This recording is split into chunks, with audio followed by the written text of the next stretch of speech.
Hello everyone, कैसे हो आप सब। मैं लेकर के आ गई हूँ अंजलि की ये नागिन dance video clip.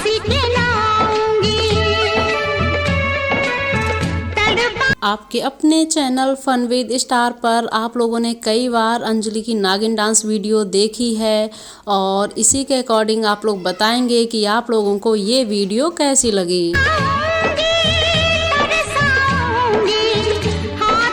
So friends, thanks for watching this video.